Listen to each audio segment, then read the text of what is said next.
are now listening to the Fantasy Standard Podcast on Talkdown TV with P and Ryan. Welcome to the Fantasy Standard Podcast on Talkdown TV. This is P alongside Ryan. If you're watching, it means you're on YouTube, and we kindly ask that you drop a like and hit that subscribe button. If you're listening, it means you're on Apple Podcasts, Spotify, Audio Boom, and all other podcast platforms. We also kindly ask that you hit that follow button and leave a review. What up? Hello. Hello. Welcome back. It feels good. You kind of abandoned me on that last episode. I was there by myself.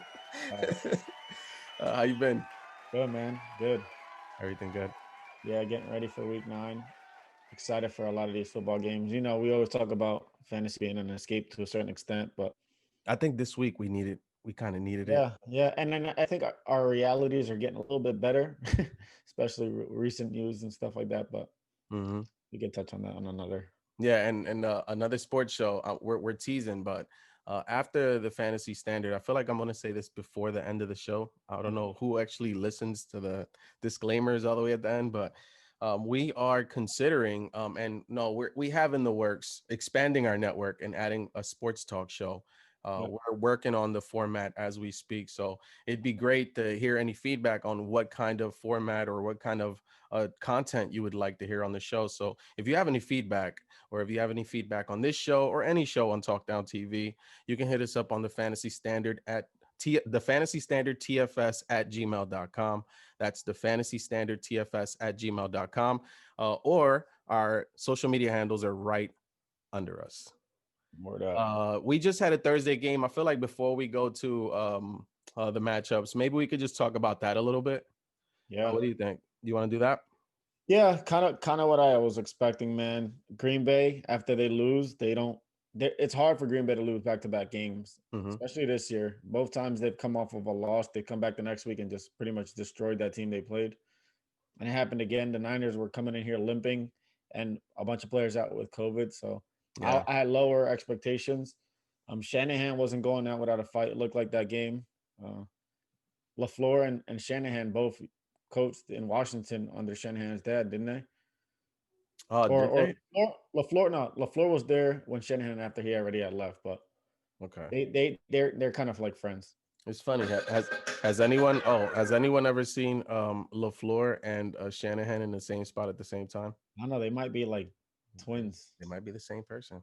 Yeah. But yeah, I don't know if they came from the same system. That's interesting. If they came from like the same coaching tree or something like that. But in the game, I think you expected the dominance that you saw. Man, Aaron Rodgers after a loss is a scary thing. And I think that I was writing down my pick because I knew we weren't going to record this episode in time. I was writing down my pick, and I had you and I forgot who else. It might have been the commish in the back of my head, saying how difficult or how much of a troll Aaron Rodgers is after a loss. Yeah. And I was like, oh man, he's going to be unforgiving in this one.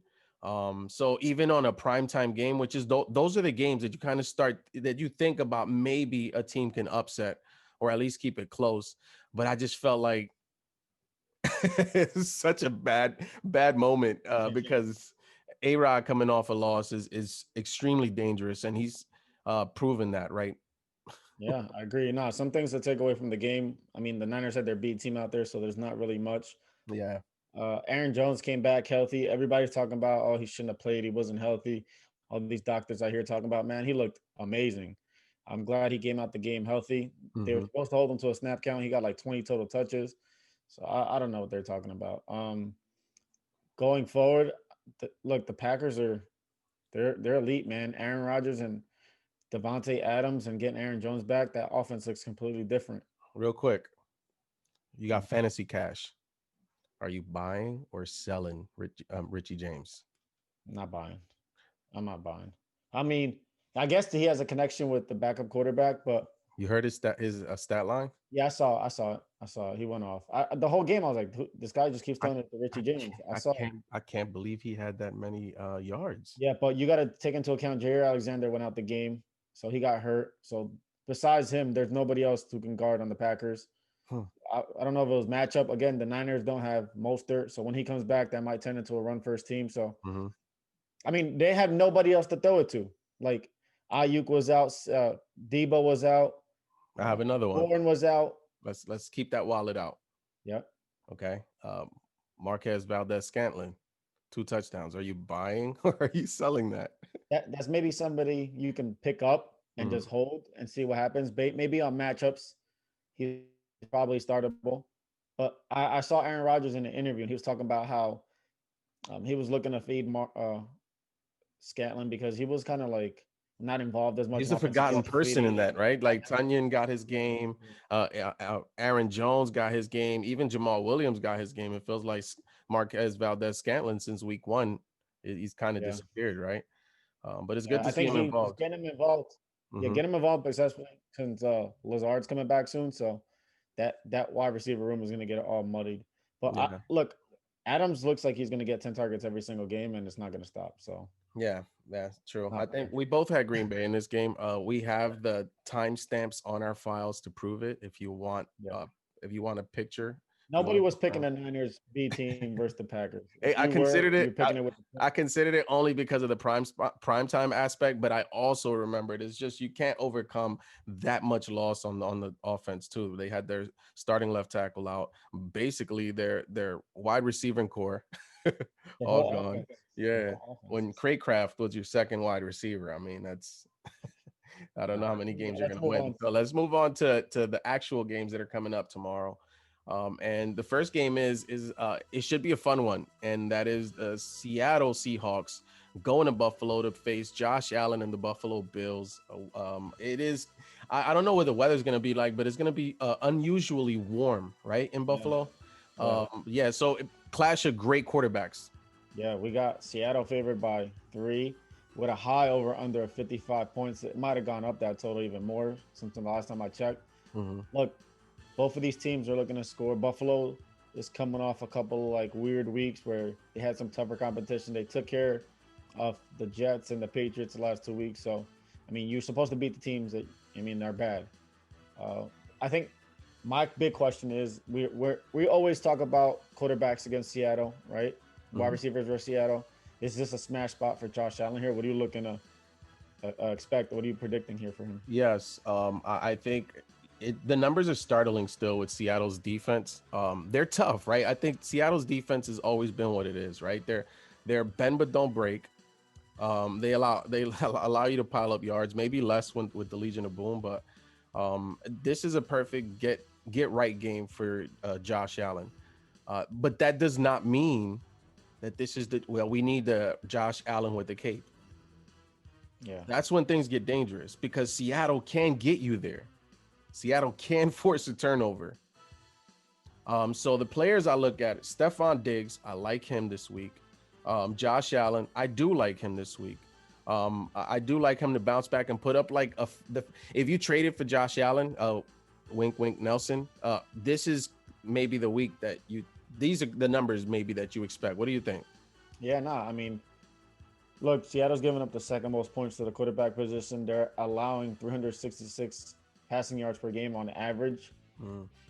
Quarterbacks just like to throw the ball on them, and they're giving up a lot of rushing yards to the quarterback position and touchdowns as well. It's not just through the air. Yeah, Josh Allen can beat you both ways. Like we spoke about a little bit before we hopped on here. Buffalo looks like they're trying to run the ball a little bit more, be a little bit more, I guess you can say, safe, and not put the game too much in Josh's hand, and then give it to him and make him make plays when he needs to. Almost like a splash play here and there instead of like a splash play every play like it was looking like at the beginning of the year. So I think they're settling in. They're starting to play a little bit more playoff football, right? Yeah. I think it's been working. They've won the last 2 weeks. So yeah, and to your point, what they're trying to do is because his thing is he's traditionally been one of the quarterbacks that checks it down the least. Yeah. If you look at the numbers, I'm sorry I don't have them, but Google is available nowadays where you can check. I'm telling you, Josh Allen checks it down the least, one of the least in the league as a quarterback. So that tells you where a quarterback goes with his progressions, right? So he always stays downfield. What they're trying to do with him is you notice Cole Beasley is having a good year. He's staying underneath when he needs to stay underneath. And I think he's a little more accurate, not quite where you want it to be yet, but a Cole Beasley, that guy, if you have him PPR especially, you like him for this game. Brown's traditionally had a great rapport with Josh Allen. You like him in this game. But to Ryan's point, Josh Allen does not have to be a hero in this game.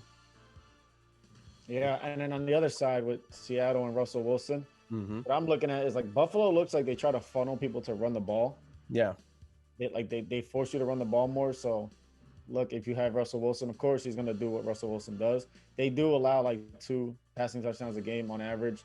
And when they have faced pretty decent quarterbacks, they're averaging between like 200 to 300 yards per game. So it's nothing crazy. But I can see Russell Wilson running a lot more in this game, like almost how he did against Arizona, where he had like 60 plus rushing yards. Yeah, I can see that. 100%. I can see that because McDermott also kind of has a bend but don't break defense. So what they do is obviously they give a lot, right? So you see guys like Matt, I forgot who it was that scored like a touchdown against the Bills that felt like it took Ryan Tannehill, ever. Newton, Jared Goff, they all scored rushing touchdowns. It felt like it. I think Goff's was like it felt like it took forever. So what it is just the team gives you ground. So it's another one of those bend but don't break defenses, a very opportunistic, a timely defense. But what I do want to say here to go to your point is who is Trey White going to stick, because he can be physical, and I know DK is a specimen, so it's but I think a guy like Trey White with enough help up top, he can technique a DK a little bit more out of this game. So if I'm asking you and we're in the defensive room for the Bills and we're like, all right, we know Russ has a lot of weapons. It's either going to be DK or Tyler. Who are you looking and who are you trying to stop? Who you think needs more help to be stopped? Tyler Lockett? Right. I think it's DK, strictly because DK is the deep guy. Yeah. Right? So his hurt more because his require less plays, right? So he's a one hitter. So are you saying this is a Tyler Lockett week and DK? I mean, I think that me and you are basically aligned in that thinking because I was going that route. So I'm gonna tee it up for you. You go ahead. Look. It's hard. This is why it's so hard to stop Seattle. Because 1 week you think, okay, we just got to stop Tyler Lockett and we'll be fine. Then the next week is like Tyler Lockett goes off. And you're like, okay, we don't have to worry about it. And then Tyler Lockett will get nothing like he did last game or very small yardage. And then DK goes off for 2-3 touchdowns. You're like, okay, now we got to stop DK. And they just flip-flop back and forth. And it's like pick your poison. And Russell Wilson's going to find a guy who's open. He can throw that ball any pocket, any hole that's open. He's gonna find those receivers who are open. So look, I think the Bills are gonna have to pick their poison. They might have to mix it up and be like, hey, we're gonna guard Metcalf hard this drive. We're gonna and just hope that Russell makes mistakes. Yeah. I think what I would be trying to do if I was the defensive coordinator for the Bills. Yeah, and I don't think that McDermott is gonna really adjust too much. I hear that Seattle is getting Alex Collins to complement DJ Dallas because they don't have Hyde, Homer, or Carson this week. Yeah. So you know what it is? I think that I don't know if this is a testament to the coach or to the GM or whatever. I'm gonna give Carroll credit for this, but you notice that Seattle can plug any running back in there and it'll work. Yeah. System, man. You notice that, right? The guy's name escapes me, but a few years ago, it was a running back that is just a totally obscure name that no one thought about. And they're like, there's no way they're going to start him this week. He starts and he gets like 2 touchdowns and like 120 yards or something like that. The reason I say that is Seattle, DJ Dallas, it's an intriguing name to me. And Alex Collins for that matter, because I did hear some reports. I'm not going to give the source, but I did hear that Alex Collins they do feel comfortable with him. Now, remember the caveat with Alex Collins and why he lost his job was, do you remember? Fumbling issues. Yeah. So something to note. Yeah, before we make our picks, I don't know, you got something else you want to add? No, go for it, bro. Okay. The running game for Buffalo. Look, Seattle doesn't allow much to opposing running backs, but you have to try to run the ball. Yeah. I think that's how Minnesota almost beat them. They should have beat them that game, but Seattle and Russ came back and, Russ was doing what Russ does. But I think you're gonna have to try to run the ball against Seattle. Try to keep them off the field as much as you can. The quarterbacks run really well against the Seahawks. They've by themselves scored 4 on the ground. They're averaging about 30 yards a game running against Seattle. So I can see Josh Allen again. This might be, as much as you think these quarterbacks are going to be killing each other through the air, it might be something where they both have over 60 yards rushing on the ground and a touchdown. I wouldn't be shocked. Russell Wilson still doesn't have a rushing touchdown this year. This year, this might be the week. Yeah, and Matt Milano on the IR. I mean, he's one of those hawks as a linebacker on the field. That does not help in terms of pursuit against is Lee, who they just acquired, who was a former, I think, second round pick. I believe he was on the Jets. He's fast. I think he had like a 4.40 or something like that for a linebacker, which is freakish. Yeah.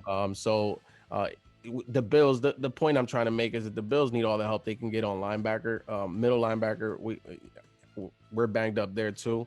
So I see that. I could see that prediction. So I do like both quarterbacks. And you know what? If we got prop bets that you want to think about, prop bet for like Josh Allen will be what, like 45 yards? Yeah, I probably see it like 35 at 40. I haven't looked at it yet. But all right, 35 over. I like the over. 40 over. 45. I like the over. Yeah, I could see him getting 60 easy. Yeah. So for both quarterbacks, yeah. I like 60 yards, like you said. I like Russ to score. I like him to score more, but you know what? Give me both of them to score. Yeah. I can see them both getting rushing touchdowns. Yeah. So on that note, we split our pick. I'm going because I'm a Buffalo Bills fan. There's no way I can't do this show. I might just not pick Buffalo Bills games for the rest of the year because there's no way. There's no way. I think of the 10 losses you have, maybe 2 of them from picking Buffalo. Probably. Yeah, I'm gonna go with Seattle. Look, I'm gonna just keep riding the MVP. Look, Buffalo, I think they can beat them. I honestly do. I just feel like they need a lot to go right. And look, for the sake of you as a fan and all the Bills fans out there, I hope it does. But I'm just going with my gut and I'm riding Seattle. Okay. Yeah, let's rock it. Next game is Denver Broncos playing the Atlanta Falcons, the surging Atlanta Falcons, right? I think they've been playing good football the last few games. I mean, they've been playing good football all year, but they seem to not be able to finish games. So I just feel like they're a little more physical lately. And they have a little, I feel like they have a little, or playing with more purpose lately. Maybe that's a Raheem Morris thing, the interim coach. So we're in Atlanta here for this game. Yeah, they got Atlanta favored by 4.5, which in most games Atlanta isn't favored. The over-under's at 50. Look, I think we know what Atlanta could be. It's just what Atlanta isn't, which is a good team. They're decent enough to maybe get wins here and there, but they just can't finish games. And bad teams, that's what happens with them. So that's one of the biggest problems. First side I want to attack is the Denver Broncos side, because I feel like, look, every time somebody plays the Atlanta Falcons, we're always like, all right, who's the quarterback? Who are the wide receivers? Because we're always looking to start those guys. Drew Lock, is he ready to ball? Falcons giving up the most points to quarterbacks. What are you thinking? I think Drew Lock, the way he looked in the third quarter and fourth quarter of last week's game, if we get that Drew Lock if this is what the Broncos thought they were getting, the Broncos are in for it in a good way because they have weapons. I mean, Judy's healthy now. Hamler's healthy now. They got their running backs back. They got Fant back. They got Albert O, who's proven himself, right? So you start thinking, and Tim Patrick's healthy. He's playing. You start thinking, Lindsay, all of those guys. You start thinking, and you're like, they have a talented offense, and their defense. And you know what? They're not the defense from the Super Bowl, but they're not bad. Yeah. So Drew Lock, if we get the Drew Lock that we saw third, fourth quarter, I like him for this game. Yeah, no, look.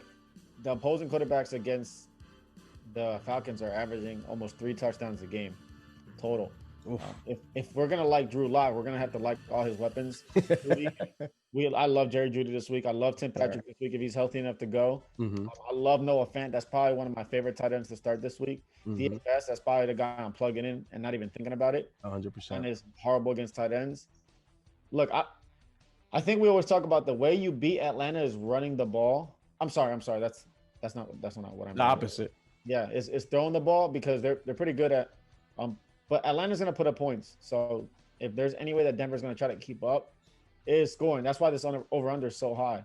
Yeah, I like Lindsey. Lindsey getting yards through the air. Gordon, he's gonna probably get some yards through the air. That backfield is feisty, man, and the offensive line is underrated and decent, right? Like, for a Drew Lock, Drew Lock. What I like about him is that it doesn't look like the game is too big for him. No. Did you see he scored the touchdown last week? He threw a touchdown and he just started like dancing to himself. Nah, he got that cold bloodedness in him. Yo. Honestly, on the receiver side, whether it's Patrick, Judy, Hammer, one of these guys is gonna go over 130 and two Yeah. touchdowns and have a big game, or it might just be split. Like as much as we've been seeing Justin Jefferson ball out, and we kind of forget about Jerry Judy because he hasn't had his like coming like I'm here in the NFL game yet. The injuries also can easily make people forget about you. Yeah, so look, this might be the week where Jerry Judy's like, "Yo, yeah, don't forget about me. I might have been the best receiver in this draft. I'm about to remind y'all real quick." So Like that. I'm hoping Okay. because I'm starting him in fantasy, but maybe that's just me speaking it up. Yeah. Uh, I think you look at quarterback matchups, Matt Ryan. You pointed something out to me with Matt Ryan last week, and I didn't really notice that because we kind of take his career for granted, right? Like the fact that he's been steady. Yeah. But he is looking a little. I mean, he was looking fast in that game. He's running all over Carolina, but he is looking a little like the hits are starting to pile up. Yeah.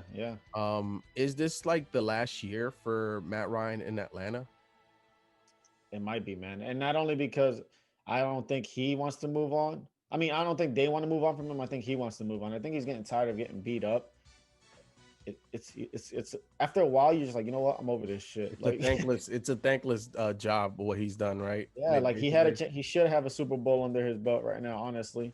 Yeah.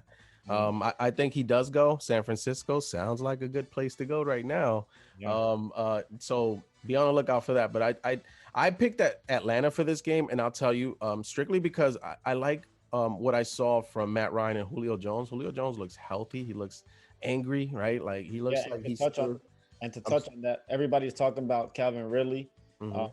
talking about questionable. He's not playing this week. I don't think so. If y'all don't understand, he had a mild foot sprain. That's like a 2-3 week injury.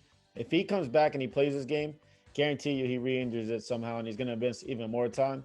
So if I'm Atlanta, I'm not trying to play him. So this means even a bigger game for Julio and even more targets. So Are you familiar with the foot injury that he's been diagnosed with? I was watching the Fantasy Doctor. Shout out to them on YouTube, and I saw him talking about it, and they were talking about how Ridley's questionable, and I don't even know how he's questionable tagged and not doubtful when you don't practice all week.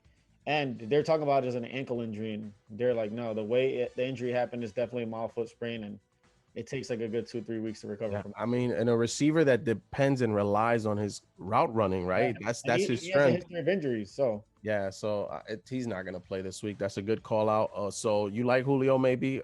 You do like Julio, right? more targets. Yeah. Maybe Hirsch. Gage. I don't know if Gage is even healthy. That's true. So yeah. So I picked Atlanta only because I see how they're playing, and this is a prime game for Denver to come in a little high and then bam, run into a team like Atlanta. That's just like, they've been playing competitive in every game. Their defense has played a little bit better. I loved Jones. I love Jones and Neal from Atlanta. Despite their shortcomings, those two players are extremely solid, and they play a role in that defensive, the run defense being as good as it is. So I'm taking Atlanta for that reason. Yeah, and the only reason I'm going with Denver is because I hate Atlanta. You get a chance to finally see Denver play on a turf field with all those weapons that Drew Lock has. I always call them the KC dollar store version. We might finally get to see Judy full speed, Patrick full speed, Fant full speed, O full speed, and then on turf where the conditions they're not going to matter. If Drew Lock can come through and do Drew Lock things like we've seen before, I think they can steal this one. That's a scary prospect, isn't it? Yeah. Yeah. So let's move on to the next game. We have the Chicago Bears coming off of a loss against the Saints, going up against the Tennessee Titans, who are also coming off of an unexpected loss against the Bengals. Who thought? I mean, who knew? Nobody knew. We got Tennessee coming in favored by 6.5. And this over under is at 47.5, which is pretty low. But again, Every time somebody plays Chicago, their over/under just dips ASAP. Like it's always under 50. I don't think I've seen it this year where Chicago's over/under was over 50 in a game they were playing in. Maybe first game of the season. Yeah, maybe. And maybe that might have been even 49.5. One thing that I've been hearing about all week is Allen Robinson. Is this another big game for him coming out? Everybody's been eating up this Titans secondary. Mm-hmm. Just we always think, hey, Tennessee's defense is amazing. They haven't been able to get any pressure on the quarterback, so I don't feel like Nick Foles is going to have to worry about that, which he has against teams like the Saints and other opponents he's had before that. Look, Allen Robinson, we always talk about it, is one of the hardest working receivers in the NFL. Mm-hmm. And a lot of receivers has been taking advantage against the Titans. Last week we saw pretty much every single receiver on this team go off. The week before we saw the Steelers guys go off. Will Fuller ate him up. Stephon Diggs ate him up. Justin Jefferson ate him up.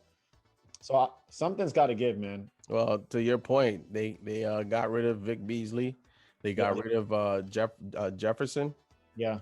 So it looks like they heard your message loud and clear. I'm pretty sure that they're seeing what we're seeing and how bad they are. They weren't supposed to be this bad, right? Like they were supposed to be a serviceable to good defense. And right now you don't get that out of Tennessee. It's like, and then it kind of puts the offense in a compromising position, right? Because now you're a run offense. You're supposed to set the pace. But when your defense is constantly putting you in a position where you feel like you have to now change your identity to keep up, that no matter how good your offense is, it's always going to put you on your heels. Yeah, when you're playing from behind consistently and your game plan is to run the ball, Mm-hmm. it's hard. It's hard to. I mean, look, give props to the Titans because they still do run the ball no matter what the score is. Mm-hmm. And Tannehill has been pretty damn decent this year. But look, he's been amazing. Yeah, like I say every single week, whenever I see quarterbacks going against the Chicago Bears, and I remind y'all that nobody has put up still to this day over 300 yards against them, and I'm not expecting it again this week. No. Tennessee's going to win this game. They have to come out to an early lead and just give it to one of the best running backs in the NFL. And Tannehill is going to not have to do as much. Yeah. If you're, I'm gonna unveil something for you a little early, and I know you know about this. So I figured if we're on a game, I want to do some deep mining and find you a gem that nobody really expects. I'm gonna throw you a Hail Mary. If you have a spot on the bench, if you have your eye on someone, if you want to star this person, watch list. You know who looked really good for the Titans last week? It was. Oh, I know who you're talking about. Who do you think I'm gonna say? I already have him on my watch list. I know you do, because I put him. Yeah, and we thought it was you. I already know we know who it is. So we thought it was who? Nichols. Exactly, but it's really Foreman. Exactly. Remember, Deontay Foreman was extremely talented. He was a 3-down back coming into Houston, and he got hurt, and it was an Achilles injury. Remember, those take at least 2 years, especially as a football player, for you to try to come back and play through. Last year, he tried to play, and he looked sluggish. He still didn't look like he was quite himself. Let me tell you something. When I saw those touches last week and how he was running, I said, who is this guy? Because I thought Henry changed his number. I was like, man, I hope nobody's watching this Tennessee. So on the fantasy standard, we've just given you and unveiled our first gem. Yeah, he's definitely somebody I have my eye on, obviously. Mm-hmm. I think he's got opportunity because the rookie running back is hurt for Tennessee. We don't know when he's going to come back. And look, the Titans want to run the ball. Like, let's be honest. They want to run the ball. You have to against Chicago. You have to. They're going to run the ball against every single team. It don't matter how good you are. Yeah. They're going to run. They're going to punch you in the face consistently. Mm-hmm. And Derrick Henry, look, he's leading the league in carries, and he's still sharing. Yeah. That's the unbelievable part of it, that you can look at like 10 carries a game. That you still get 10 to 15 touches out of your backup. And the starter's still getting 25 to 30. Yeah, it's unreal. I'm going to pull it up right now just to tell you how many carries per game he's been getting. Hold on, watch this. Yeah, so, no, 31, I think 25, 26, 19, 22, 20, 18. The backups, ready? 9, 5, 1, 4, and 5. but I'm sure they got catches on the flip side. Yeah. Oh, of course. But I'm saying the backups are averaging about 9 to 10 carries a game, and Derrick Henry's still averaging about 24. I'll So they're take gonna try to run the ball north of 30 times yeah. every single game. Yeah. So if you're flex hungry, Yeah. and you want to really stash a good little. Yeah. If anything ever happens to Henry, one of those running backs has to take over. And let me tell you something. Go look at the Deontay Foreman film for last week. I know it's a small sample size, but it is impressive. He looked good. On that note, I'm taking Tennessee. I feel like they can dictate the pace in this game, right? And Foles is safe, so he's not gonna like throw too many. Be Foles too looked more turnover confident prone. last week against the Saints. I'm sorry. He looked more confident against the Saints. Exactly. That's what I'm saying. Like, so Foles, although he has confidence and he might not turn the ball over in this game, I just feel like Tennessee will just set the tone in this game, create the pace, and maybe just keep them. Because when you got Foles now having to like pass it a lot, and I just think that even though he'll play it safe, it's just not his game. It's not, and that's not where Chicago wants to be. I just feel like Tennessee is going to dictate this. Yeah, and Tennessee has to come out and get a lead early, because if not, I wouldn't be shocked if Chicago beats them. I'm gonna be honest. Yeah. If you fall into another L, Chicago just took the Saints into overtime last week. Yeah, and one guy who seems to be, man, he's having an amazing year, Corey Davis. Yeah. Corey Davis, man. But again, we see what the Chicago defense does well, and it's stop quarterback. So obviously, I think you're starting AJ Brown, you're starting Tannehill if you don't have a better option.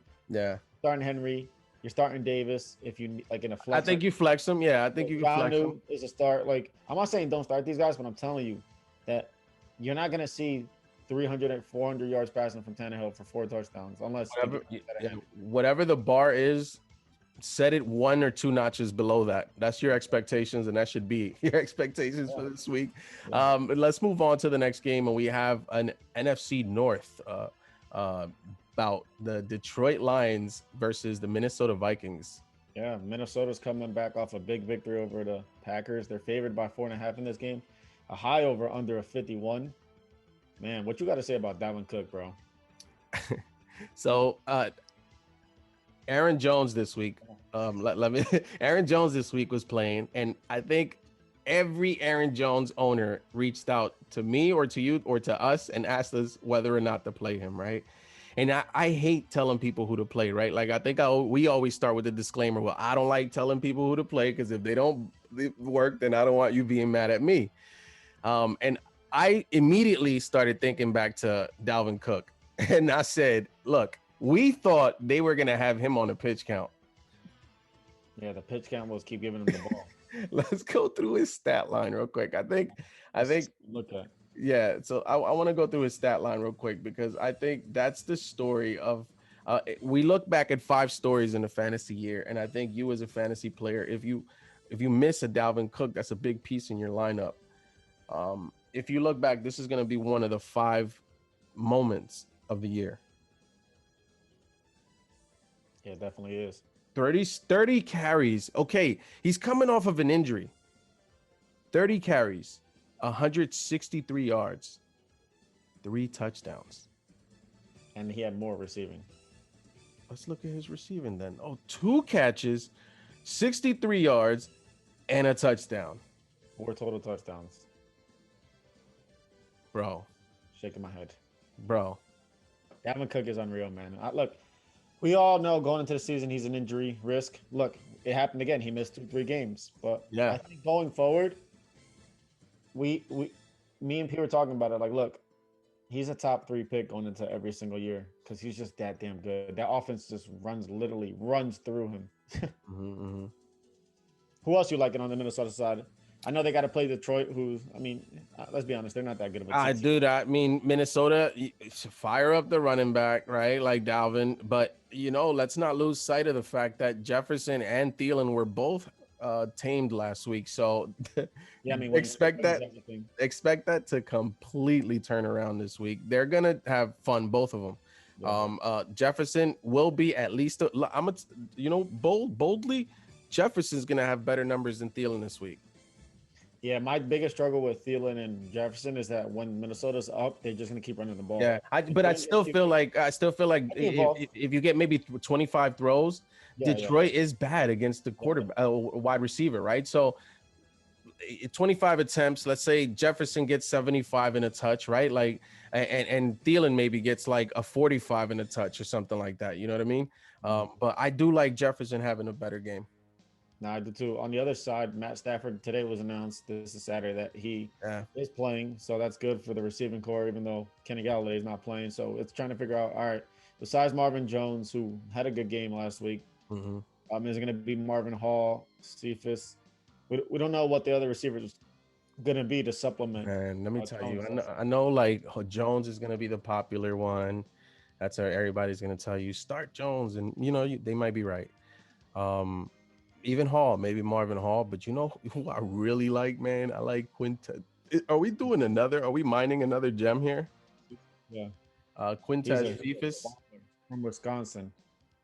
He's a great receiver, man. He just needs the opportunities. And look, this might be the week where he actually shows up. So yeah, I mean, if you are desperate, it's not a bad pickup to start and put him in a flex. Or at least stash him. Yeah. Because the way the year is looking, he's like, gonna get hurt. Yeah, exactly. Swift. I'm a Swift owner, right? So regardless of that, I think the backfield is still split. So you like the backfield. And speaking of the backfield, we have ourselves what you call a revenge game for AP. Going back against Minnesota, even though it's been a couple of seasons and a couple of different teams, but I mean, they might try to highlight him and showcase. I'm not shocked if AP has a great game this week. Yeah. So maybe Matt Stafford this week was put on the COVID list. So we don't know how it affected him physically, but maybe not practicing, maybe not being able to put a whole week worth of game planning. Not that he needs that much. Maybe a lot more running, maybe a lot more play action, just handing the ball off. But this is a division game, so all of those norms and those standards that you normally know for football games, you got to kind of throw it out of the window with this matchup. On that note, I'm taking Minnesota. I think Minnesota has a little bit of head of steam going for them. I really like how they're playing, so I'm going to take Minnie on this one. Yeah, let's hop into this next one. The next one is, battle of the defenses. We got Baltimore Ravens facing the Indianapolis Colts. Yeah, Baltimore coming in favored only by 1.5 points, and another low over under 46.5. Look, everybody's pissed off at Lamar Jackson, but rightfully so. It's hard to be pissed off at somebody who isn't calling the plays. Yeah. I always say, look, we can't get mad at these players because they're getting coached. So we should get mad at these coaches who aren't putting these players in positions to succeed. That's always been my gripe with coaches. After a while, it's like you just suck as a coach and you have super talented players that you can't put in positions to succeed. This is why Andy Reid is one of the best coaches in the NFL. 100%. He can make anybody, when he wants to, be a fantasy viable. And this is why people want people from KC. So even against a tough Indy defense, can we see Lamar getting something going this week? I think so. And to your point, I think that was stated very well. The problem lies with what it looks like with this offense. It looks like the league has adjusted to the scheme and the coaches have still not adjusted to those adjustments. Yeah. Right. So they're trying to do the same exact stuff they were doing last year. And it's almost like they're playing back. They're outthinking themselves. So they're playing backwards. And for the Ravens to have the offense that they do, for you to have a piece like a Duvernay, who we don't hear about on the weekly basis, but the guy touches the ball and returns a kick. That's the only way he can score, right? Like he touches the ball and he'll make a big play for like 30 yards and then you won't hear about him. Like the fact that this offense still hasn't figured out a way to not only maybe move the pocket for Lamar, right? Like stop forcing him to stay in the pocket, right? Maybe move it for him. Make easier throws for him. Yeah, make easier throws, cut it down, maybe West Coast it a little bit. I don't know. I'm not a coach. I just feel like I'm watching this and I'm like, okay, this is so predictable. They're going to throw it to the tight end in the seam and it's not going to work, right? Like, or you just need to blitz him here. He's got one read, right? Like it's so predictable when you look at it, and you don't want that. You want him to be a wild card. You want Baltimore to set the tone and dictate how the defense is going to be playing. But I do like them bouncing back. I do like them. I do feel like people are burying Lamar and the Ravens, even though they're one of the best teams in the league, right? So And rightfully so. Look, I mean, if you're looking at the numbers alone, then you do have a reason. Mm-hmm. But you have to understand the reason behind those numbers and not just look at the numbers. And when you watch the games, you see what me and you see, and he's not set up to succeed.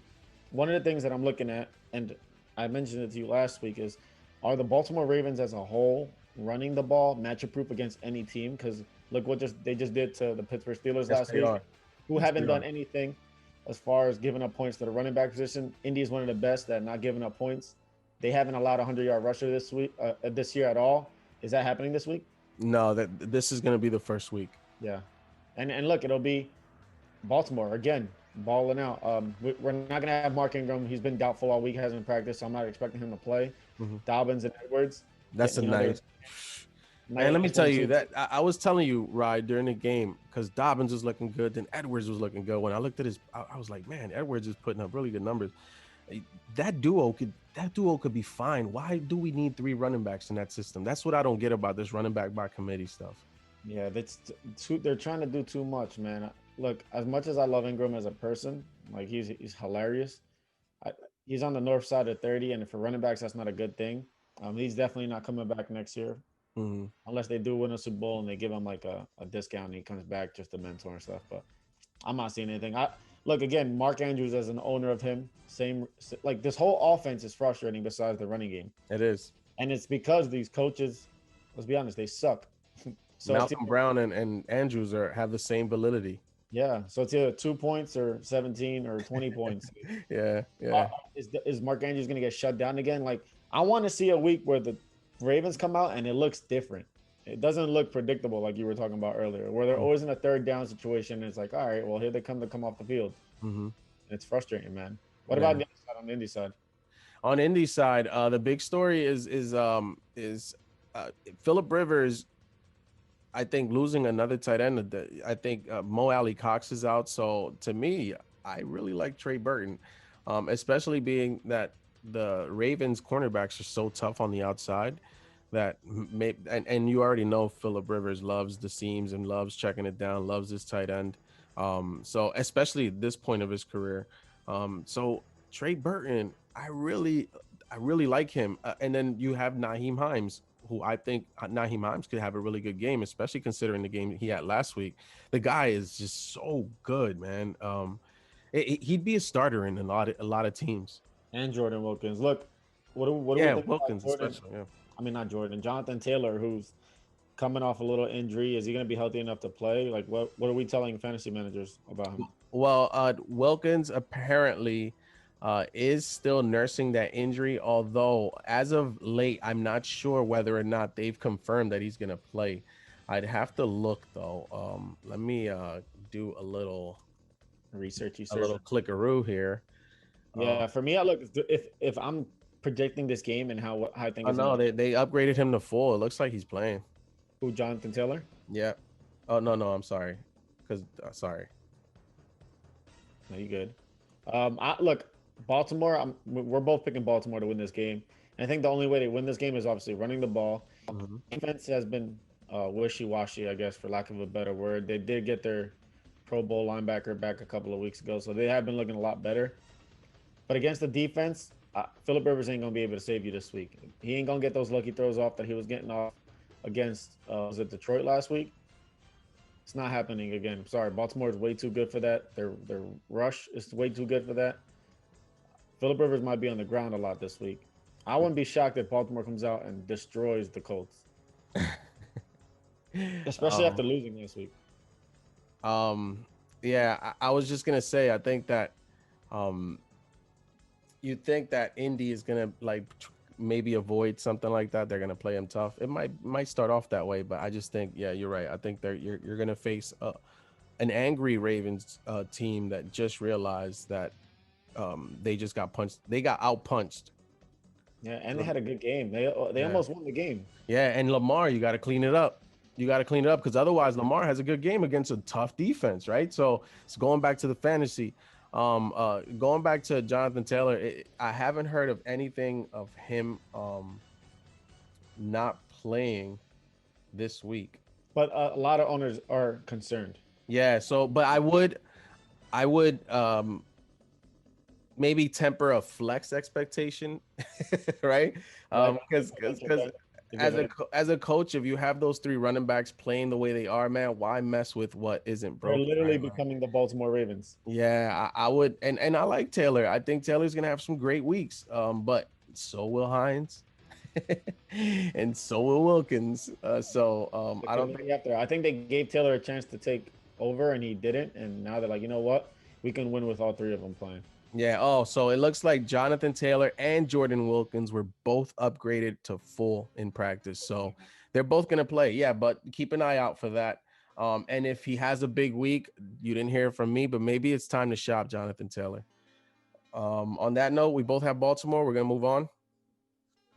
Next game is going to be a doozy. It's Carolina Panthers facing the Kansas City Chiefs, the so far the 2020 Super Bowl champs, Kansas City Chiefs.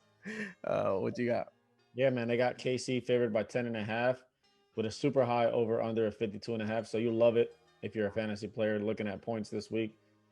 First thing I looked at, and I think we talk about it every single week, is whenever Carolina plays teams, they funnel you to wanting to run the ball more. So quarterbacks, I wouldn't say they struggle, but they're less expected to dominate. And for me, I'm definitely tempering expectations for Mahomes.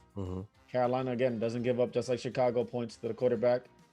And with that being said, after Mahomes comes out and throws, 5 touchdowns last week? Yeah, sounds about right. They're going to come out, and Andy Reid's the player's coach. He's going to see that CEH and Le'Veon didn't really do much, and they're going to force running the ball. This is going to be a big week for CEH.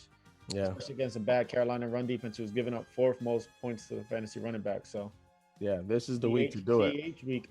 There's 2 running backs this week that I love. CEH is one of them, and I'll mention the other one later down. Yeah, I like CEH in this game as well.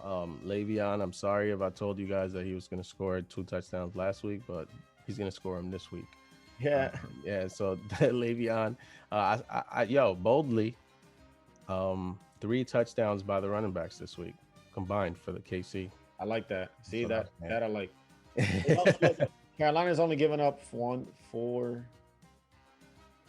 7 touchdowns. No, more than that. 6, 7, 8 touchdowns to the quarterback this year. That's crazy. In 8 weeks. They're literally like the Chicago Bears. Yeah. Except with a worse run defense, apparently. Yeah. But they do get McCaffrey back this week, so maybe they keep it competitive. We'll see what this looks like, man. KC doesn't have Sammy Watkins. Apparently he's out. So does the McCole Hardman, does that little trio Robinson, Hardman, are they in play again, right? It's hard. Like I said, they're not going to need to throw the ball as much. Yeah, exactly. Maybe they'll get one, but how can you predict which one? Like they have Kelsey, they have Tyreek.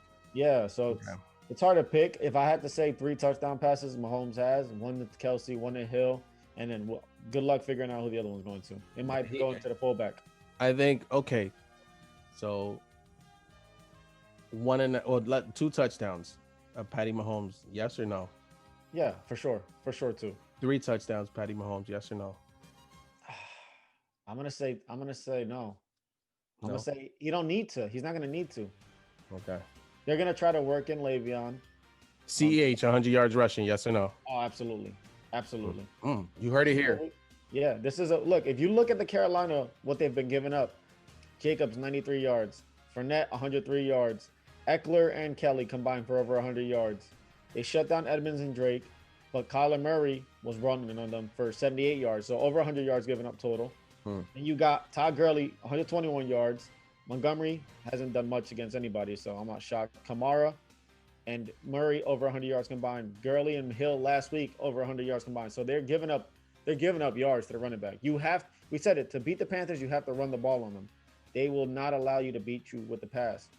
They're good. They're a good team. Let's be honest. I kept playing them out at the beginning of the year, but maybe Mahomes is that damn good that it don't matter. But yeah. I just don't expect 3 touchdowns. If it happens, I'm gonna be shocked, but that's not what I'm expecting. Fair enough. Look, 10.5 point favorite. Whenever you see just looking at that, bro. Whenever you see that, you're like, yo, let's run the ball. Let's run the ball. Yeah. Need the running back. I was just looking at the 10.5, 100%. I'm taking KC, and as a bonus, and I'm not much of a Vegas person, but the 10.5 looks good to me. Yeah. Yeah. Let's move on to Another division game. Well, that wasn't a division game, but Houston against Jacksonville. This should be a doozy, right? Apparently, Jacksonville is starting a rookie. Mm-hmm. Now I like Jacksonville. Houston's going to be favored by 6.5 here with an over under of 50.5. So another 50 banger between these two. It's a division game, like you said. Is Deshaun Watson in a prime spot versus Jacksonville, who's been giving up an average of 27 points per game to the quarterback position? So, yeah, Robinson, your boy. We expect him to continue what he's been doing. He's pretty much the only fantasy relevant person on Jacksonville's side, to be honest. You know what? I got it. Look, we're gonna do it with this game too. We're about to mine for a gem. Go ahead. On Jacksonville. So mine for a gem. Ryan and I are gonna put each other on the spot at random points in the show. So he had no idea I was gonna do this just now. I discussed the idea. So on Jacksonville's side, so we don't ignore those that maybe like Jacksonville or maybe wants to find a Jacksonville player. We're gonna mine for a gem for you right now, real time, and see what should we give ourselves to find a gem. As far as what time? Like how much time? Yeah, so we don't waste too much time. Like 20 seconds, 30 seconds. All right. So okay. All right. We're gonna mine for a gem. Give me a second. Let me get set here. Hold on. I gotta look. I'm trying to figure out names of people. Me too. Hold on. We can't start thinking though. Hold on. We can't start thinking. Okay, here it is. All right. Ready? Yeah. All right, go. Who my gem is gonna be? No, you can look, and if you know who your gem is, you can mention him. Got you. So James Robinson doesn't count as a gem, right? Nah, because you know that. I was gonna use him too. Just making sure. All right, I got mine. I'll go first. Go for it. So for me, look, I think Keelan Cole has been balling all year, and Sharks has been in and out of being injured, so he's been taking advantage of that. But a lot of people think this quarterback coming in, I think his name is Lutton, if I'm not mistaken. Mm-hmm. Jake Lutton. Or Luton or Lutton or something like that. Whatever. I've been hearing that he's a pretty good quarterback. And I heard he's a gunslinger. Yeah. So look, James Robinson is gonna feast against Houston, who sucks against the run. But don't be shocked if Keelan Cole again catches another touchdown here. He has been he has 3 touchdowns in 7 games, which isn't bad for a receiver who nobody cares about. And again, we got to see what Shark is going to be doing. Houston might be trying to stop him, and Keelan Cole might be available, or they just might not respect this quarterback. So I'm going to go with Keelan Cole. Okay. And you'd be justified. Let's see. Okay, so I see my boy was a game time decision. I was gonna say Tyler Eifert, a wide receiver. Throw him out at you, but you know what? I'm gonna go with reliable. The Swiss Army knife himself, Laviska Shenault, a young quarterback. You think that players that are gonna be closer to the ball are gonna succeed more. So I feel like Keelan Cole is a good call, right? As a guy that plays in the slot, that runs those underneath routes. Laviska, they find ways to get him the ball other than receiving, right? Like he's a running back. One point, he lines up behind the center. So Laviska Shenault, I think especially in PPR, he has value here. So if you're starting him, you don't feel great, but if you're flexing him in PPR, you can do worse. And I don't know if you want, but that's a hidden gem. Look, I dug deep for this one. Yeah, look, and Jacksonville is underdogs by almost a touchdown, so they're going to be from behind and looking to have to throw the ball. Look, I love James Robinson this week. Obviously, the Texans give up 151 rushing yards per game to the running back, so you're expecting him to succeed just alone because he's that good. Like, I hope people by now don't think James Robinson still. Nah, they woke up. They know. He's a pretty good running back, and this should be a little shootout. I feel like Houston and Jacksonville always go neck and neck with each other. And they played earlier in the year. The matchup, I just had it up. The matchup was it wasn't close, 30-14. So, but one thing that has been historically hard to do is beat your division opponent or rival twice in 1 year. Although some teams have extended success against rivals, but in this game, I just don't see Jacksonville playing football. Like, at least Houston's been competitive. Yeah. right? Houston's been playing competitive football. They've just been a brutal schedule. Jacksonville is just they're just a mess, man. Yeah, we're both going with Houston here, and we're not gonna spend much time. Yeah. Speaking of spending too much time. Speaking of not spending too much time, we got NFC East first place bout. Is this for like battle of first place? NFC East. Nah, New York Giants are way lower by 1 game. Yo, but they only have one win. You guys have 2 wins. I know. We're literally all still in. Yeah, but still, hey, I'll take it. So, Giants against the Washington football team. Who, congratulations to Ron Rivera for recovering from his cancer. And it takes a man or a real strong person to still do this, go to his job every day, still coach these games, and battle something deadly like that. So we love seeing it. So shout out to you, Ron Rivera. So what do you got, man?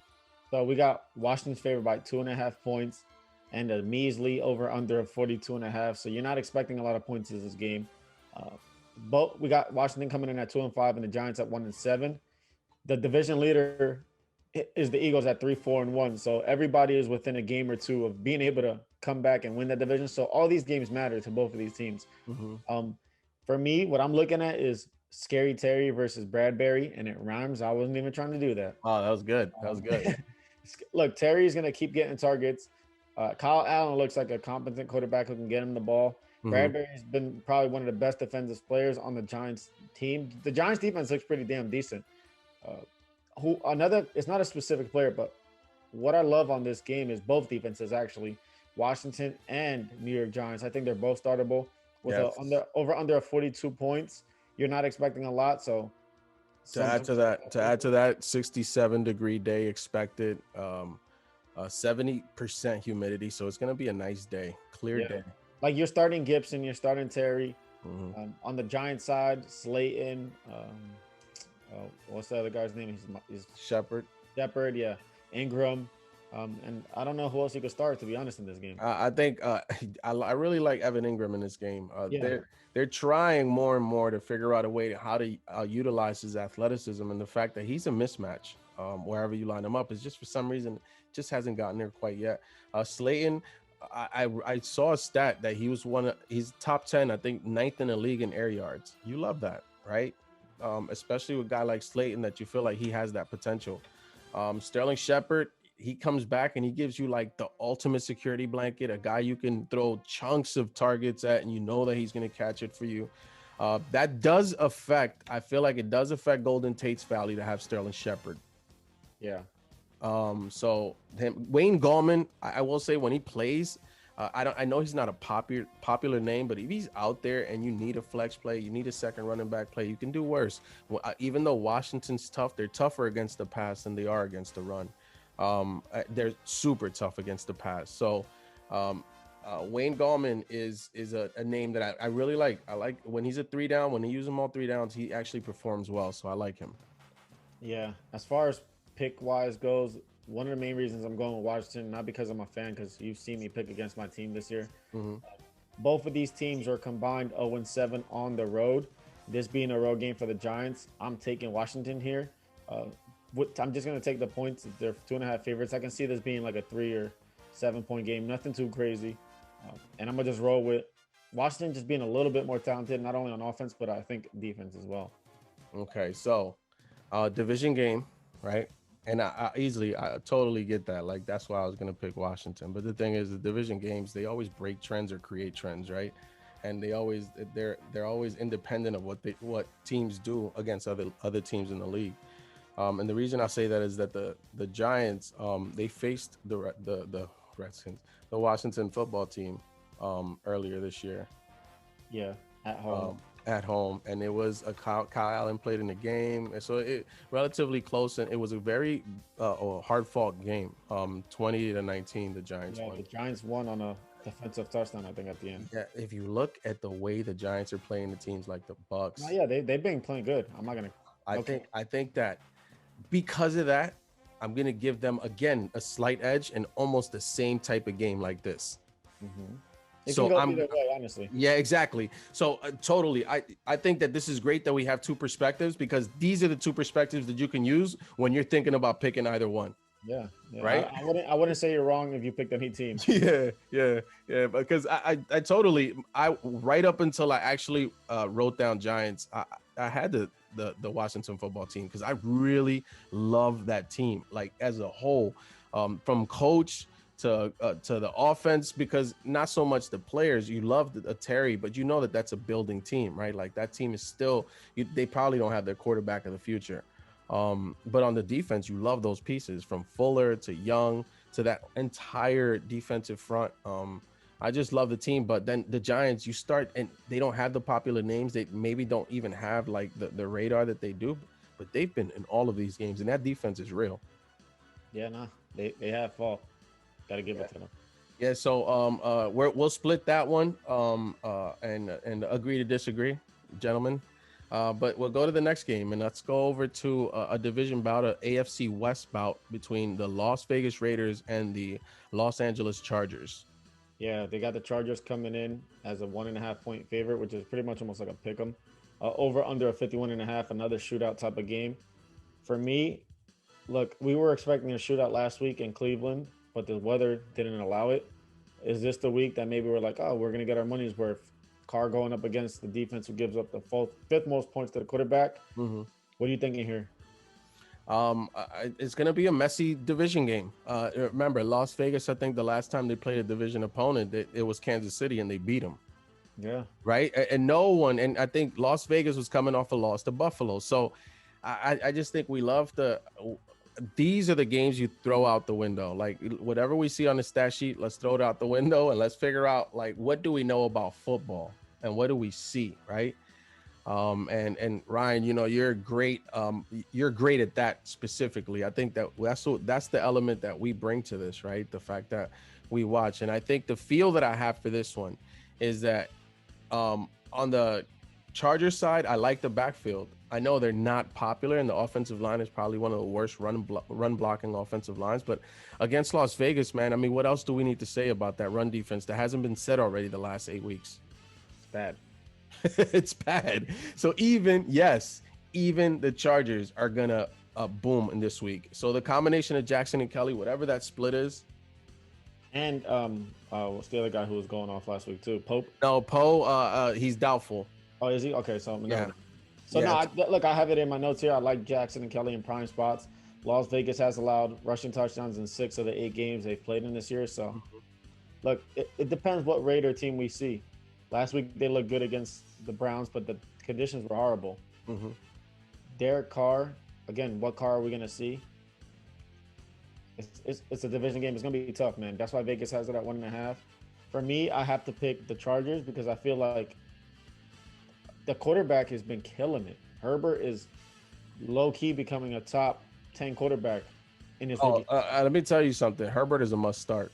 Yeah, that's a guy. Like, unless you got somebody who's better and ahead of him, I would be trying to trade him, and I would be comfortable starting Herbert every single week. Well, funny story. I tried to trade for Herbert, and the owner said I'm just gonna hold on to him. So you know what?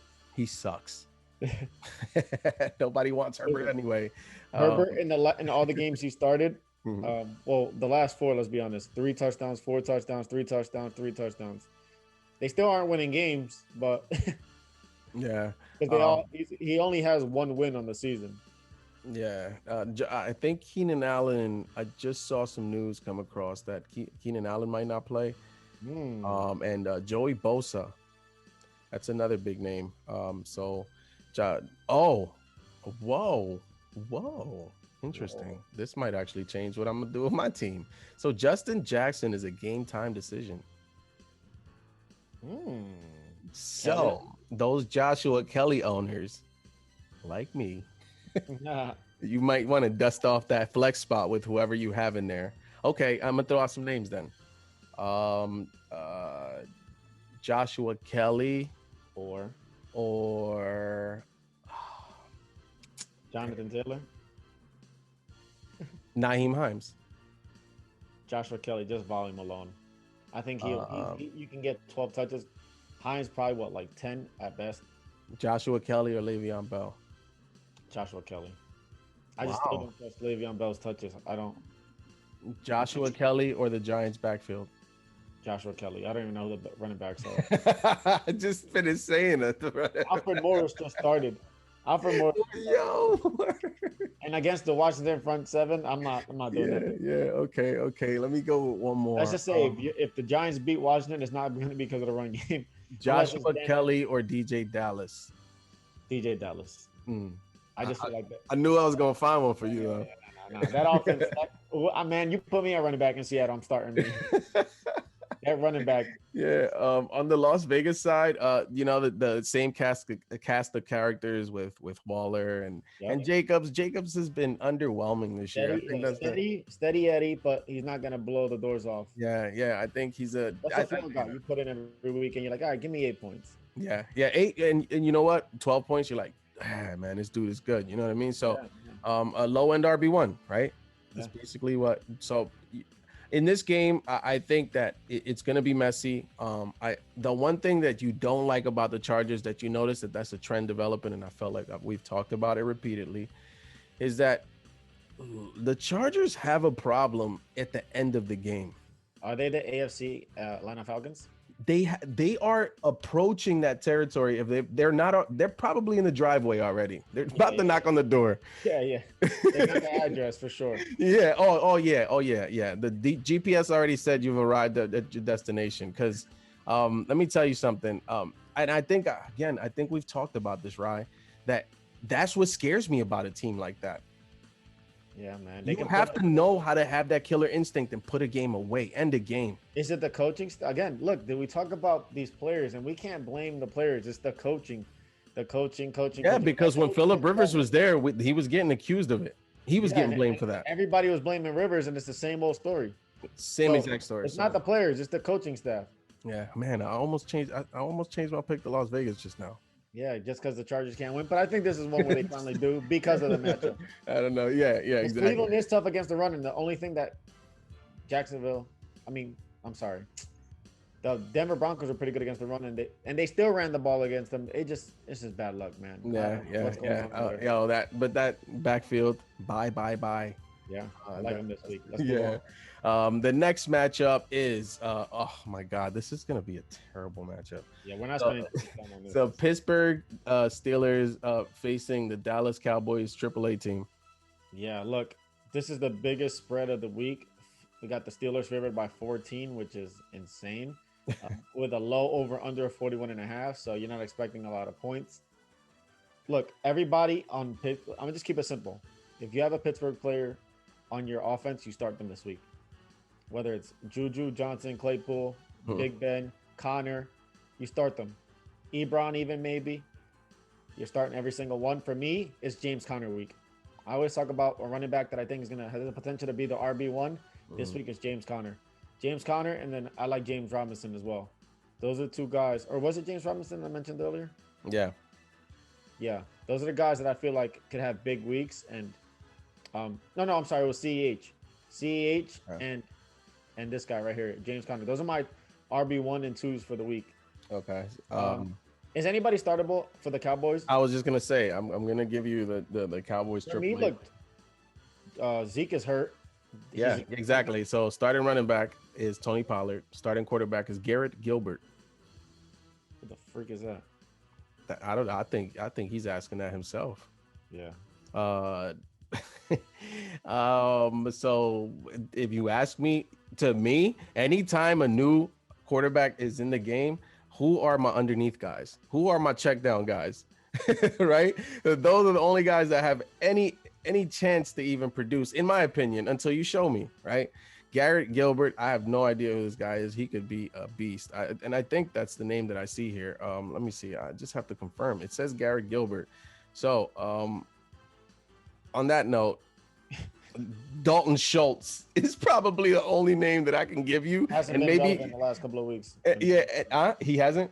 No, but I'm saying this is a week where he will be. Yeah, exactly. This is a week. Over under. How many points do you think Pittsburgh's defense for fantasy puts up? Oh man, 20. 20 is the floor. If the Eagles just put up 22, you think they put more than 22? Yeah. The 20 is the floor, man. Absolute floor. Like, it's insane. Yeah, it's not, and it's just that Dallas turns the ball over so much. Yeah, this is almost like the Chiefs and Jets game we just saw. I think honestly, I don't even want to spend too much more time on this one. I think we could use this time to catch up and see how we're doing, man. Because to be honest, what is there to say about Dallas? Zeke's not playing, so there's nothing there to see. The offensive line is banged up. The quarterback's gone. Like, man, Dallas is gonna lose, bro, and they're gonna lose big. Lose, bro. Yeah, Cowboys fans, man, we're sorry, but there's no knock. I mean, again, we're telling you, we're using an excuse for you. Yeah, I just have too many injuries. Yeah, we know that. We acknowledge it. I mean, you can't use an excuse because I'm a Bills fan and everybody's telling me no excuses. So whatever. Anyway, on to the next game. We have the Miami Dolphins and the Arizona Cardinals. This game could be more competitive than people think. I really like Miami's defense. Yeah, look, they only have Arizona coming in favored as by 3.5 points, which is low. Over under 48.5, which is not too bad, but look, we're getting a Tua versus Kyler matchup. Is this something that is exciting to you? It is. This is the number one picks the last 2 years. No, the second. Yeah. Second and the first. The top quarterbacks taken top 3. Yeah, exactly. Franchise guys, right? Yeah. People that you look at. You're excited about it. You really want to see what. Obviously, you want to see where Tua is game 2. Because the first game, it wasn't really like, I mean, you like the moxie. You like the moxie, right? Like, you like the fact that it didn't look like the game was too big for him, except, maybe in the beginning. You didn't have to do much. Yeah, exactly. But this game, you're going to have to do something. Oh, yeah. Look, and I was watching just to hype myself up because I don't know why, but I like to do this with my fantasy players that I'm starting. Just like going back and watching some of their tape just to see what the potential is. Mm-hmm. So I was watching Jerry Jeudy at Alabama, and who did I see throwing the ball to him? Tua, and he was throwing bombs. I was like, whoa, I didn't know Tua had that in him. Like bombs to him, down over the middle of the field, down the sidelines. And I'm like, wait, if this is what Tua can do and they actually unlock him, Miami might be a lot better than some people think. And like you said, as good as their defense has been playing, man, they're looking scary. Yeah. They have weapons on offense. You got a possession receiver in Preston Wilson. You have a great number one receiver in Devontae Parker, who can play on the slot. You know how dangerous that is for an outside guy to be able to move to the inside. It's not many. That's like AJ Green-esque, Julio-esque. Like, that's what they do with guys like them. You like Jakeem Grant. They kept him. They moved the other receiver. He escapes my name. I forget what team they shipped him off to. But now you have weapons on offense. You have a young dynamic quarterback who you want to make the franchise quarterback. And you get to see what they did on the other side with Kyler Murray, where last year Kyler didn't use his legs as much. He probably was a little more timid in the pocket, even though Kyler, he had a good arm and you saw it. But it's going to be such a good matchup to see, especially when you see young quarterbacks who we can be seeing for the next 10 years, right? Yeah, what I'm looking at here is, look, Miami still hasn't allowed a 100-yard rusher on this season. Everybody's souped up about Chase Edmonds, but some people might have to temper expectations because, I mean, I can see Edmonds balling out on the receiving side, right, and actually turning up. So I'm not putting him completely away, but I like Kyler, man. He's been playing like an MVP this year. If it wasn't for Russ doing what he's doing, I think Kyler might be right up there in those talks. Mm-hmm. Again, Edmonds, we get to see what he can do. But Dolphins defense is good, man. So I just mined for a gem. Go ahead. It just buzzed me, literally just now. We love Chase Edmonds. We know that the Arizona Cardinals love utilizing their running back in the game, not running necessarily, but in the passing game, right? That's a big piece of their offense. That's why Chase Edmonds is so valuable. But Eno Benjamin, another guy on my watch list. Am I mining all of your gems, bro? What are you going through my watch list? I dead ass to show you, and that's exactly what So that's another one, guys. We wanted to share it. If we know Chase Edmonds has a hard time staying healthy when he does get full workload, so it's something to monitor. We don't know how long Kenyon Drake. They're even saying Kenyon Drake could probably play this week, so it's not officially that he's not playing. So if I'm fired from next week's show, you know why. Yeah, this guy's giving away everything.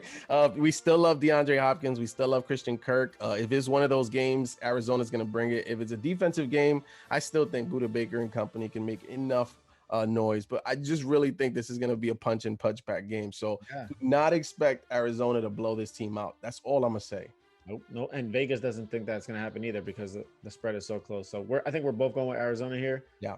We're just taking the better overall team. Cliff Kingsbury got him rolling right now, and we're excited to see what they can do. Yep. Let's move on. The next game is an NFC South bout. I think the first Breeze Brady matchup in their I guess division rival. I think they did. That's right. Okay, so it's second game. Yes. So New Orleans against Tampa Bay, the redemption game. Yeah. Wait, look, we saw what happened week 1 where they came out and punched them in the face. The score was 34-23. It looked a lot closer than it actually was. They had Brady looking confused, and everybody was already calling for Tom Brady, like, oh, he's not good enough, especially since the Patriots had won. And if you look 8 weeks down the road, those teams are in 2 different places. They got Tampa Bay coming in as favorites at home, 4.5 points with an over-under of 50.5. Look, one thing to note, the Saints haven't allowed a 300-yard passer this year, but they are giving up about 2.7 touchdowns to the quarterbacks a game. So, wow. So what is that? I just feel like, what does that tell you? It tells you that maybe they're up on teams and teams are forced to try to come back against them. So they're giving up those yards, but they're not letting teams score. No, not at all. And also, what happens with the defense is I think the Saints try to stay on the field as much as possible, but they do play very fast. So it's a struggle for them because of that. But they have given up touchdowns. Like, if they're not giving up yards, but they're getting scored on very easily. And you have to try to score. Look, Herbert had 4 touchdowns against them. Stafford had 3. Rodgers had 3. Carr had 3. Like, Bridgewater had 2. Foles had 2. So, wait, hold on. Is Antonio Brown playing? Yeah. Oh yeah, he's playing. I just found my boom. I mean, my stud. Yo, and what about Gronk? Is he going to score for the 3rd straight week? He's had in back-to-back weeks. Yes, New Orleans is bad against the tight end. Looking unstoppable. Breeze in a tough week against the Bucs defense, who seems to be firing on all cylinders right now. The Bucs defense looks elite. It looks really good, man. Yeah, it looks really good. Who else do you like in the game? You know, I love Antonio Brown. Godwin, apparently he's already trying to catch footballs, and he just had surgery on his finger, which is wild. Scotty Miller, you know, it all depends on whether or not Godwin plays. Mike Evans, and he historically hasn't really succeeded against Lattimore. So again, maybe Lattimore lines up against him because he's 6'5" and like 240, and he's a beast, right? So I don't really like him as much. Lattimore just got put into a coffin last week by Allen Robinson. So yeah, he was. But I think Robinson is of a different mold. I think even though they're 2 possession receivers in a way, they're two different types, right? They're not cut from the same cloth. I think Evans has a less expanded, less of a route tree, whereas Robinson has the tools as a route runner. And again, this is no knock on Evans. I feel like Evans is one of the best front line, like taking the ball deep, a hitch, right? Like, but when we're talking about route running, when we're talking about technique, moves, hands, everything, Robinson is one of the elites.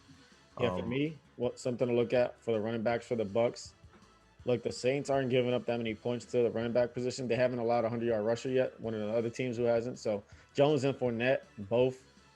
We see Jones having fumbling issues and Fournette getting opportunities. So I don't know, man. It's hard to predict. Every single week is going to be tough.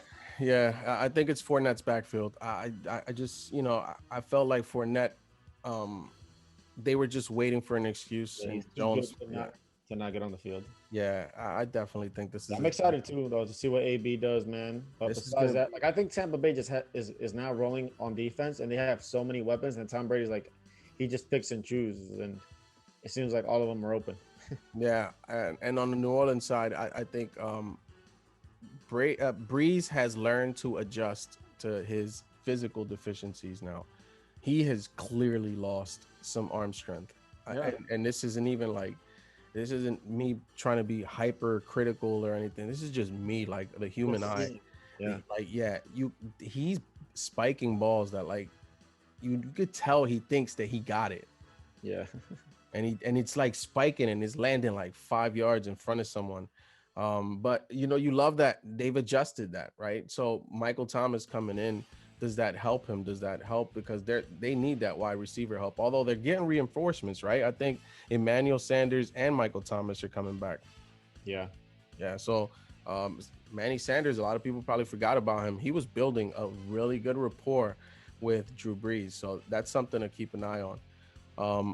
On that note, we both have Tampa. I think that the redemption aspect is what I keep going back to. I think Brady's playing good football. Tampa Bay's playing solid football. They're finding themselves. They're turning into like that bully, that Titan, and I just don't see them losing this week. Yep. Yeah. So the next game and the last game, I still can't believe this game is on Monday night. To be honest, I'm watching this game. this is wild, man. New England Patriots against the New York Jets. I'm sorry, the New Jersey Jets. This is just disrespectful. Yeah, look, that the fact that the New England Patriots only favored by 7.5 is hilarious to me. This over under is at 42. Man, besides like Cam Newton and I don't even know who else. There's not many viable options in this game, to be honest. The defense, maybe for New England, that's somebody who has a good matchup. There's gonna be Joe Flacco starting in this game, so Yeah. We're gonna play the last version of mine. We're gonna have you mine. I want you to mine a Jets player. Mine that gem. oh man, one of the guys that I do like who has been half decent, honestly, is been the running back for the Jets, and that's P Ryan. When he does get opportunities, he looks like a viable back. It almost reminds me of that guy. Was it last year or maybe 2 years ago? He's not on the team no more. I know who you're talking about. The guy that that's like Marlon Mack almost. Yeah, yeah. When they get opportunities, look, I still hate Gase as a coach. I don't even think like Gase likes himself as a coach. Yeah, he wants to fire himself at this point. I think he But I'm put gonna in go. his 2 weeks notice and it was revoked. Yeah, yeah. And they're like, no, you got to stay. Nah, yeah. I like P Ryan a lot on the Jets. I don't look. The Patriots have been giving up a lot of points to the running backs, especially recently. They had everybody and anybody looking good against them, so maybe that's something to look at. Besides that, I'm not looking at this game. I'm taking the Patriots because the Jets just aren't good, and the Patriots aren't good either. Jamison Crowder is a game time decision. He's been surprisingly really good in fantasy, especially in PPR. Mims, you still wait. Oh no, there's gonna be no Dalton in this game. I forgot about that. Yeah. Yeah, so that changes things. You like I'm a mind for a gem for you, and it's gonna be who's that slot receiver that the Jets have? Barrios. Yeah. Yeah. Barrios is my guy. Braxton Barrios. Braxton Barrios, when he plays, he produces. So it's all contingent on Crowder playing. If not, it's gonna be Jamison Crowder for me. But well, we both got the Patriots, and we're not gonna spend too much time. We're not spending too much more time. And that's it. We got through the picks. Let's just go right into our stud, bust, and under the radar pick. Ryan, what you got? Yeah. So look, after coming back from injury last week, I think Cook was cooking for sure against Detroit. His defense that is allowing probably 1.5 touchdowns to the running backs. I'm expecting Dalvin to come back and get into the end zone easily. I'm expecting 100 yards total and 2 touchdowns. He's gonna kill. Okay. It's unfair. My stud, I mentioned him and I forgot it. I just mentioned AB. Yeah, Antonio Brown is my stud this week. I just think that in this matchup, division game, first game back, he's been living with Tom Brady apparently in Florida. So they've been running routes and they got their timing right. AB, last time they played together in the first drive, literally caught every single ball of that drive and scored a touchdown to cap that drive. My prediction for this stud is gonna be, I'm gonna say he's gonna have around 5 to 8 catches, 100 yards, and he's gonna have a touchdown. Nice. I like it. My bust of the week. Again, look, I pick a quarterback. Whoever's playing Chicago, until they prove me wrong, I'm picking every quarterback that plays them. Tannehill has been hot and maybe matchup proof, but the Bears defense is for real, like we mentioned earlier. They've only allowed 8 passing touchdowns in 8 games, which is about 1 per game. I'm predicting Tannehill to go under 250 and about 1.5 touchdowns. That was a good one. It was a real good one. Okay, so again, I didn't really prepare for this, but my bust is going to be, hold on. Yeah, okay. My bust is gonna be the Indianapolis backfield. Here we are. We are a great offensive line and all that good stuff, but you're facing the Baltimore Ravens and they're equally as dominant against the run. And they stop good run offenses too. I think Connor had trouble running against them last week. Right? Connor had a good game, but I don't think he had 100. He didn't have a rush 100 He had yards. like 60 and a touchdown. Okay, yeah. So again, that's a great running back that just did that, right? So I'm gonna go with the Indy backfield. I think that being that we don't know what the distribution is gonna be, I'm just gonna say that they're gonna keep him total under 120 yards. 130 yards total, and I'll give him a touchdown receiving as a group. Nice. I like that. Cool. So I'm going to finish with under the radar. Like I mentioned it earlier, QBs versus Atlanta have been amazing. They're allowing 324 yards per game and almost 3 total touchdowns a game. I'm expecting Drew Lock to come in and hit those averages easily. I love Judy. I love Fant. I love Patrick if he plays. I love both running backs. Everybody against Atlanta you play. I'm expecting over 300 passing yards and 3 touchdowns for Lock. Okay. All right. My under the radar this week is going to be James Conner. We talk about a lot of running backs in fantasy, and I still think that I think on this show we talk about Conner a lot, and maybe other shows they mention him, but we don't realize how good he is. Yeah, he gets disrespected. We don't realize, and you know what? He's got a really nice matchup against Dallas to fatten up a little bit if he wants. James Conner week. Yeah, so.